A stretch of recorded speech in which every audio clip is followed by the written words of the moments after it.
Asawa ni Patrick Garcia nilait at minura-mura ng fans ni Jeneline Mercado.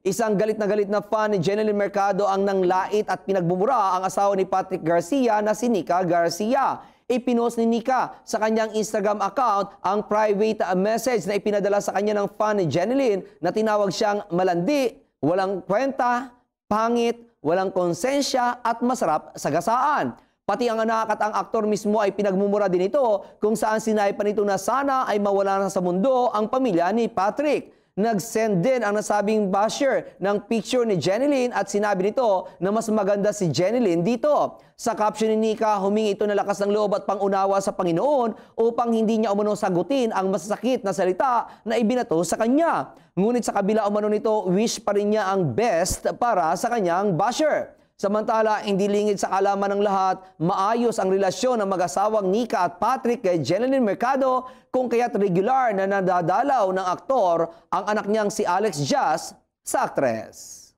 Showbiz for more! Like and share this page for more!